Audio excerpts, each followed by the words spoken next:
বিসমিল্লাহির রহমানির রহিম। আসসালামু আলাইকুম। আশা করি সবাই ভালো আছো, সুস্থ আছো। তোমাদের সকলের সুস্থতা কামনা করি সব সময়। সো আজকের এপিসোডে আমি যে বিষয়টি আলোচনা করব সেটি হচ্ছে importance of English text book. So এই এপিসোডের একবারে শুরুতেই একটা মজার ঘটনা বলি। সেটা হচ্ছে তোমরা যারা এসএসসি পরীক্ষা শেষ করেছো তোমাদের মধ্যে অনেকেই আছো যারা হচ্ছে ইংলিশ টেক্সট বুক অথবা ইংলিশ ফর টুডে যে বইটি রয়েছে, বিরক্তিকর বইয়ের খাতায় কিন্তু এটি আছে, তাই না? সো এই বইটা অনেকে কী করে, যখন এলাকায় ডেকে বলে আছে পুরানা মালামাল জিনিসপত্র ভাঙ্গাচুরা বই খাতা কলম বিক্রি করতে পারেন, এরকম কিন্তু আমাদের আসে, তাই না? সো অনেকে কী করে, এই বইটি ওনাদের কাছে বিক্রি করে দেয়। নিয়তির কি খেলা, এই বইটা আবার হচ্ছে অ্যাডমিশন প্রিপারেশনের সময় তারা কিনে থাকে।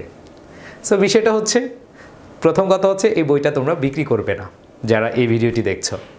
এই বইটা সাথে রাখতে হবে। আর ইংলিশ টেক্সট বুকের যেই গুরুত্বটা রয়েছে সেটা তোমার জানতে হবে।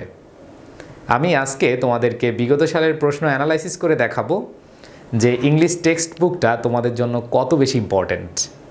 সো আমি কথা না বাড়িয়ে শুরু করছি আজকের মূল আলোচনা। আমি 2019-20 সেশন থেকে তোমাদেরকে অ্যানালাইসিস করে দেখাবো, কারণ হচ্ছে 2019-20 সেশন থেকে রিটেন পরীক্ষা অন্তর্ভুক্ত করা হয়েছে ঢাকা বিশ্ববিদ্যালয়ে।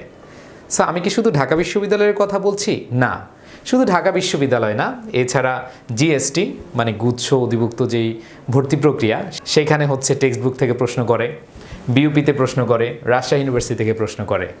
সো এখন বিষয়টা হচ্ছে কি জানো, তোমাকে ইংলিশ টেক্সট বুকে ভালো হতে হবে। সো আমি তারপরে ক্লিয়ার করে দিচ্ছি 2019-20 সেশন থেকে ঢাকা বিশ্ববিদ্যালয়ে কী ধরনের প্রশ্ন এসেছে। আমি কথা না বাড়িয়ে শুরু করছি। প্রথমেই দেখো, ঢাকা বিশ্ববিদ্যালয়ের 2019-20 সেশনে যেহেতু এমসিকিউ এবং রিটেন ছিল, সেখানে এ ইউনিট, বি ইউনিট এবং ডি ইউনিট, এই তিনটা ইউনিটে রিটেন এবং এমসিকিউতে টেক্সট বুক থেকে প্রশ্ন টাচ করেছে। এবং সেই বছর যেহেতু ঢাকা বিশ্ববিদ্যালয়ে রিটেন অন্তর্ভুক্ত করা হচ্ছিল প্রথমবারের মতো, সেখানে সাংবাদিকরা যখন প্রশ্ন করেছিল মাননীয় ভিসি স্যারকে, আখতারুজ্জামান স্যারকে, যে স্যার এবার তো রিটেন প্রথম হচ্ছে, সেই ক্ষেত্রে রিটেনের ক্ষেত্রে স্টুডেন্টরা কী করবে, উনি তখন বলেছিলেন যে তাদের যে মূল পাঠ্য বই আছে সেই পাঠ্য বইটাকে অগ্রাধিকার দিয়ে যেন তারা প্রস্তুতি নেয়। সো সেখানে তোমরা দেখবে এই ইউনিটে রিটেনে 10 মার্ক দিয়েছে, বি ইউনিটে এখানে রিটেনে 25 এবং এমসিকিউতে প্রায় 10। এখন কথা হতেই পারে যে ভাইয়া বি ইউনিটে 40 মার্কের মধ্যে 25 মার্কে দিয়ে দিল ইংলিশ রিটেন টেক্সট বুক থেকে। মজার ব্যাপার এইটাই যে যারা মানবিক বিভাগ, বিশেষ করে কলা, আইন ও সামাজিক বিজ্ঞান অনুষদ, যেটাকে ডি ইউনিট ছিল সেটা এখন ডি ইউনিটে নিয়ে আসা হয়েছে। এখন কথা হচ্ছে যারা এই যে বিভাগ পরিবর্তন বলো, মানবিক বিভাগ বলো, পরীক্ষা দিবে, তাদের জন্য এটা কিন্তু ফরজ, লাগবেই ইংলিশ টেক্সট বুকের প্রিপারেশান, ঠিক আছে? সো দেখো এখানে রিটেনে 25 এসেছিল আর হচ্ছে এমসিকিউতে 10 এসেছিল। এখন বিষয়টা হচ্ছে প্রস্তুতিটা কেমন নিতে হবে তুমি কিন্তু বুঝতেছো, তাই না? আর ডি ইউনিটে 19-20 সেশনে একটা প্যারাগ্রাফ আসছিল, সেখানে হচ্ছে 10 মার্কস। সো আমরা 19-20 সেশন দেখলাম, তাই না? আমরা সেখানে দেখলাম অনেকগুলো মার্কস ক্যারি করছে কোথায়, ইংলিশ টেক্সট বুকে। এবার তাহলে আমরা দেখি যে 2020-21 সেশনে কী ঘটেছিল। 2020-21 সেশনে কি টেক্সট বুক বাদ দেওয়া হয়েছে? না, টেক্সট বুক থেকে প্রশ্ন কিন্তু অনবরত হচ্ছেই। এখানে দেখো এই ইউনিটে রিটেনে 7.5 এবং এমসিকিউতে 3 ছিল। তারপর হচ্ছে বি ইউনিটে রিটেনে 15 এবং এমসিকিউতে কি 9। চিন্তা করা যায় যেখানে এমসিকিউ 15টা কোয়েশ্চেনের মধ্যে 9টা কোয়েশ্চেনই হচ্ছে টেক্সট বুকের। সো যারা মানবিক বা বি ইউনিটে পরীক্ষা দিবে, খুবই খুবই ইম্পর্ট্যান্ট, রিটেনের ক্ষেত্রে বলো, এমসিকিউ এর ক্ষেত্রে বলো, টেক্সট বুকটা লাগবেই। এরপর একটু খেয়াল করে দেখো সি ইউনিটে যদিও একেবারে বলাই যায় যে টেক্সট বুকটা ইম্পর্ট্যান্ট না, তারপর এটা লাগে। আবার তোমরা এটাও জানো যে যারা এবার সি ইউনিটে রয়েছে তারা কিন্তু বি ইউনিটে পরীক্ষা দিবে। তারা কোন ইউনিটে পরীক্ষা দিবে? বি ইউনিটে পরীক্ষা দিবে।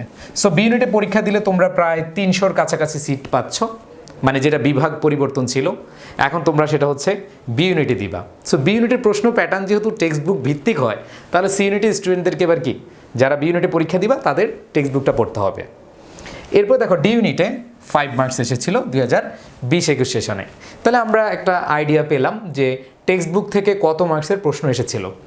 আমরা এখন যাব 21-22 সেশনে। ঢাকা ইউনিভার্সিটিতে 21-22 সেশনে এই ইউনিটে রিটেনে 7.5 এবং এমসিকিউতে 2 মার্কস কোথা থেকে এসেছিল? ইংলিশ টেক্সট বুক থেকে। তারপর হচ্ছে বি ইউনিটে, বি ইউনিট সবসময় দেখো সবসময় B unit written English textbook থেকে দিয়ে থাকে বেশি এবং এমসিকিউর ক্ষেত্রেও দিয়ে থাকে। এর আগে আমরা দেখেছি 9টা 10টা এসেছে, বাট গত বছর একটু কম এসেছে। তার মানে কি আমি পড়া বাদ দিয়ে দিব? না, আমার হয় এমসিকিউতে লাগবে, না হয় কি রিটেনে লাগবে। সো এই ক্ষেত্রে আমি বলবো তোমাদের যে ইংলিশ ফর টুডে এই বইটা যারা খুব ভালোভাবে পড়বে, যদিও সেখানে সব ইংলিশ লেখা, সেখানে আসলে ভালো পড়ার কিছু নেই, তোমরা সহায়ক বই চাও। সো আমি তোমাদেরকে বলেছিলাম basic hacks, EFT basic hacks, বইটার নাম হচ্ছে EFT বেসিক হ্যাক্স। এই বইটা নিয়ে তোমরা প্রস্তুতি নিবে, ইনশাল্লাহ এর বাইরে থেকে কোয়েশ্চেন আসবে না, কারণ তোমাদের যে এই পড়াগুলো আছে এইখানে অন্তর্ভুক্ত আছে। এরপরে দেখো সি ইউনিটে রিটেন 2 মার্কস, এমসিকিউ 2 মার্কস, যদিও এটাকে আমি একবারে কমের মধ্যে ধরি। আর ডি ইউনিটে হচ্ছে রিটেনে 25 মার্কস আর এমসিকিউতে কি 2 মার্কস। সো আমরা এতক্ষণে যা যা বুঝলাম যে যদি তোমরা ইংলিশ ফর টুডে বা টেক্সট বুকটা খুব ভালোভাবে ফোকাস করো, তাহলে তোমার কিন্তু মানে চান্স পাওয়ার সম্ভাবনা অনেক বেড়ে যায়। আমরা আসলে অনেকে বুঝি না যে ঢাকা বিশ্ববিদ্যালয়ে কোন জায়গা থেকে প্রশ্ন করে, কোন জায়গাটা তারা সবসময় টাচ করে আসে। এইটা আমরা না বোঝার কারণে আমরা এলোমেলো প্রস্তুতি নেই। সো আমি তোমাদেরকে যে জিনিসটা বলতে চাই, বিশেষ করে যারা মানবিক এবং হচ্ছে বিভাগ পরিবর্তনের পরীক্ষা দিতে চাচ্ছ, তাদের জন্য টেক্সট বইটা লাগবে। যারা এর বাইরে প্রস্তুতি নিতে যাও তাহলে কিন্তু রিস্কে থাকবে। তাহলে ইংলিশ টেক্সট বুকটা খুব ভালোভাবে তোমরা পড়বে। আমার ইউটিউব চ্যানেলে অনেকগুলো ভিডিও আছে, তোমরা দেখবে ইংলিশ টেক্সট বুকের লেসন 1, লেসন 2 এভাবে সাজানো অনেকগুলো ভিডিও আছে, সেই ভিডিওগুলো দেখবে। আর আমার কোর্সও আছে, কোর্সগুলোও তোমরা করবে। যদি করো ইনশাল্লাহ তোমাদের টেক্সট বুক থেকে যত মার্কস আসুক সবগুলো অ্যান্সার তোমরা করতে পারবে। সো টেক্সট বুকের কোর্সের বিস্তারিত একটু পরেই থাকছে, বাট আমি তোমাদেরকে বলবো যে ইংলিশ টেক্সট বুকের বিকল্প তোমরা কিছু দেখো না। কারণ হচ্ছে যদি তুমি সফল হতে চাও, যদি তুমি যুদ্ধের ময়দানে যুদ্ধ করতে যাও, তাহলে তোমাকে জানতে হবে ওই যুদ্ধের ময়দানটা কেমন এবং ওই যুদ্ধের ময়দানে তোমার কি লাগবে।